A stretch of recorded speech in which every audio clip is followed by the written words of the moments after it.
Days with Frog and Toad.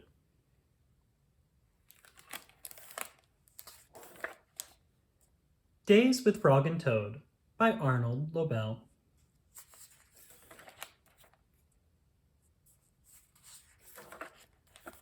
Tomorrow. Toad woke up. Drat, he said. This house is a mess.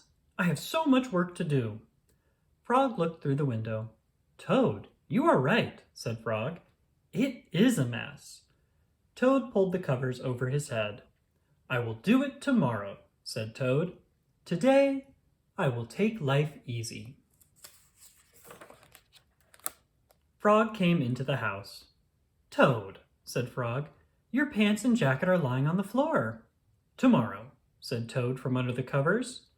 Your kitchen sink is filled with dirty dishes, said Frog. Tomorrow, said Toad. There is dust on your chairs. Tomorrow, said Toad. Your windows need scrubbing, said Frog. Your plants need watering. Tomorrow, cried Toad. I will do it all tomorrow. Toad sat on the edge of his bed. Blah, said Toad. I feel down in the dumps. Why? Asked Frog. I am thinking about tomorrow, said Toad. I am thinking about all of the many things that I will have to do. Yes, said Frog. Tomorrow will be a very hard day for you. But Frog, said Toad, if I pick up my pants and jacket right now, then I will not have to pick them up tomorrow, will I? No, said Frog, you will not have to. Toad picked up his clothes. He put them in the closet. Frog, said Toad, if I wash my dishes right now, then I will not have to wash them tomorrow, will I? No, said Frog, you will not have to. Toad washed and dried his dishes. He put them in the cupboard. Frog, said Toad, if I dust my chairs and scrub my windows and water my plants right now, then I will not have to do it tomorrow, will I? No, said Frog, you will not have to do any of it. Toad dusted his chairs. He scrubbed his windows. He watered his plants. There, said Toad. Now I feel better. I am not in the dumps anymore. Why? Asked Frog. Because I have done all that work, said Toad. Now I can save tomorrow for something that I really want to do. What is that? Asked Frog. Tomorrow, said Toad, I can just take life easy. Toad went back to bed. He pulled the covers over his head and fell asleep. The kite. Frog and Toad went out to fly a kite. They went to a large meadow where the wind was strong. Our kite will fly up and up, said Frog. It will fly all the way to the top of the sky. Toad, said Frog, I will hold the ball of string. You hold the kite and run. Toad ran across the meadow. He ran as fast as his short legs could carry him. The kite went up in the air. It fell to the ground with a bump. Toad heard laughter. 3 robins were sitting in a bush. That kite will not fly, said the robins. You may as well give up. Toad ran back to Frog. Frog, said Toad, this kite will not fly. I give up.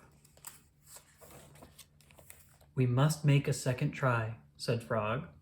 Wave the kite over your head. Perhaps that will make it fly. Toad ran back across the meadow. He waved the kite over his head. The kite went up in the air and then fell down with a thud. What a joke, said the robins. That kite will never get off the ground.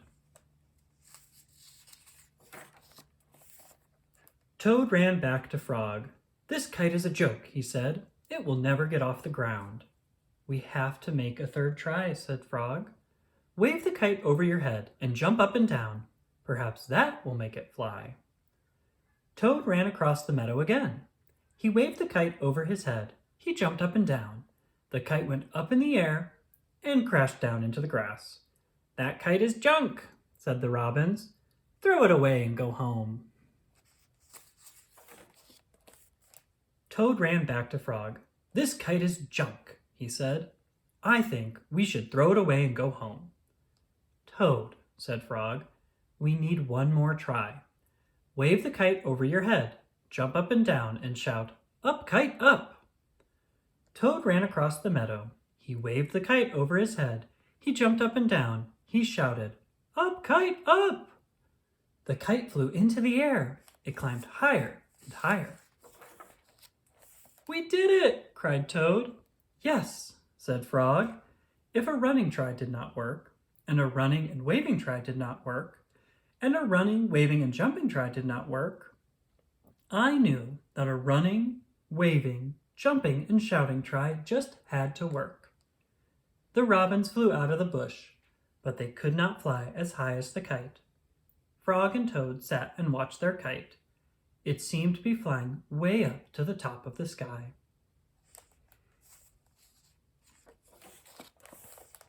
Shivers.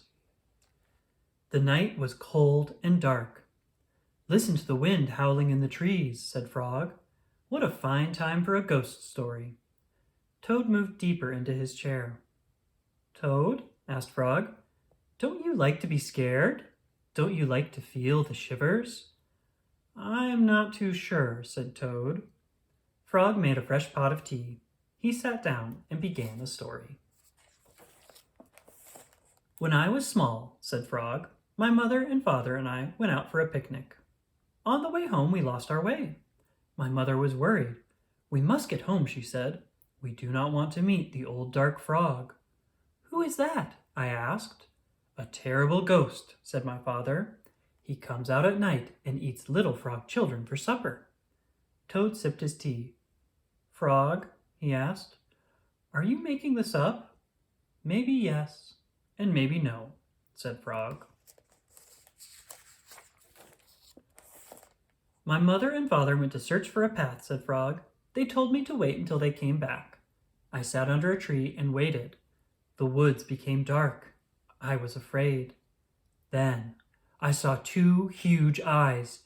It was the old dark frog. He was standing near me."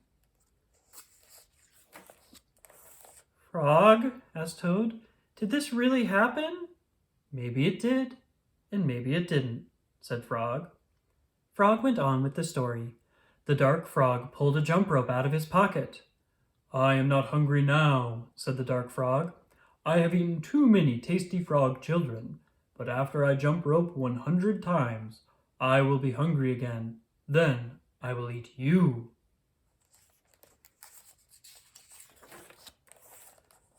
The dark frog tied one end of the rope to a tree. "Turn for me," he shouted. I turned the rope for the dark frog. He jumped 20 times. "I am beginning to get hungry," said the dark frog. He jumped 50 times. "I am getting hungrier," said the dark frog. He jumped 90 times. "I am very hungry now," said the dark frog. "What happened then?" asked Toad. "I had to save my life," said Frog. "I ran around and around the tree with the rope. I tied up the old dark frog. He roared and screamed. I ran away fast." "I found my mother and father," said Frog. "We came safely home." "Frog," asked Toad, "was that a true story?" "Maybe it was, and maybe it wasn't," said Frog. Frog and Toad sat close by the fire. They were scared. The teacups shook in their hands. They were having the shivers. It was a good, warm feeling.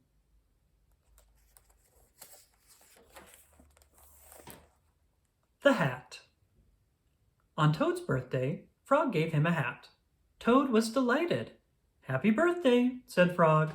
Toad put on the hat. It fell down over his eyes. "I am sorry," said Frog. "That hat is much too big for you. I will give you something else." "No," said Toad. "This hat is your present to me. I like it. I will wear it the way it is."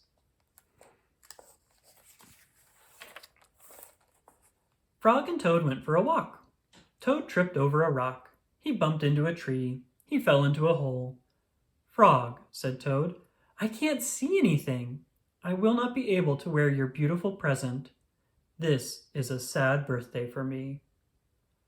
Frog and Toad were sad for a while. Then Frog said, "Toad, here's what you must do.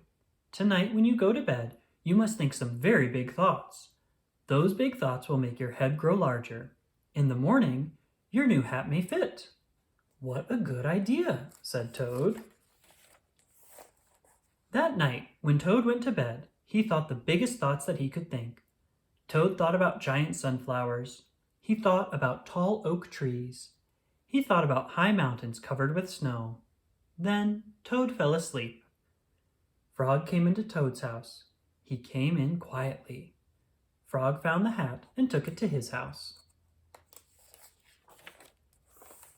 Frog poured some water on the hat. He put the hat in a warm place to dry.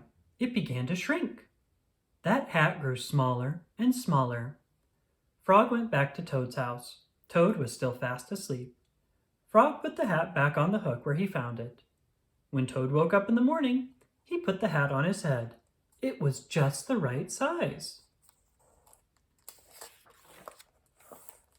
Toad ran to Frog's house. "Frog! Frog!" he cried. "All those big thoughts have made my head much larger. Now I can wear your present." Frog and Toad went for a walk. Toad did not trip over a rock. He did not bump into a tree. He did not fall in a hole. It turned out to be a very pleasant day after Toad's birthday.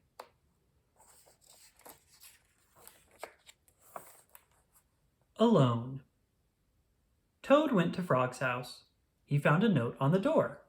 The note said, "Dear Toad, I am not at home. I went out. I want to be alone." "Alone?" said Toad. "Frog has me for a friend. Why does he want to be alone?" Toad looked through the windows. He looked in the garden. He did not see Frog. Toad went to the woods. Frog was not there. He went to the meadow. Frog was not there. Toad went down to the river. There was Frog. He was sitting on an island by himself. "Poor Frog," said Toad. "He must be very sad. I will cheer him up." Toad ran home. He made sandwiches. He made a pitcher of iced tea. He put everything in a basket.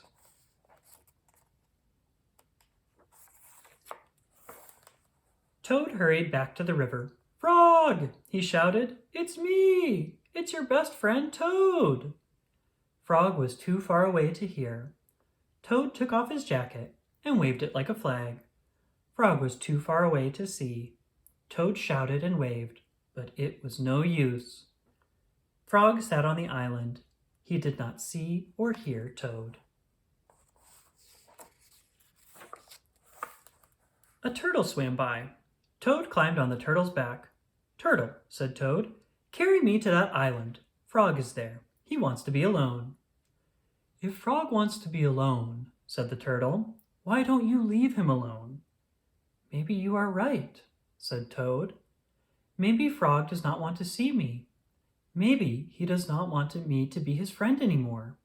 "Yes, maybe," said the turtle as he swam to the island.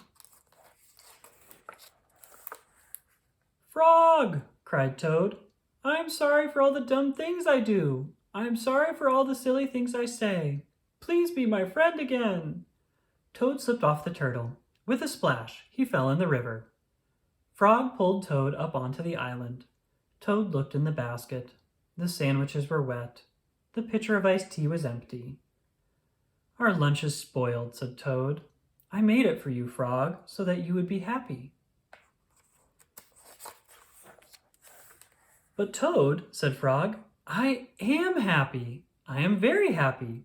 This morning when I woke up, I felt good because the sun was shining. I felt good because I was a frog. And I felt good because I have you for a friend. I wanted to be alone. I wanted to think about how fine everything is." "Oh," said Toad. "I guess that is a very good reason for wanting to be alone." "Now," said Frog, "I will be glad to not be alone. Let's eat lunch." Frog and Toad stayed on the island all afternoon. They ate wet sandwiches without iced tea. They were two close friends, sitting alone together. The end.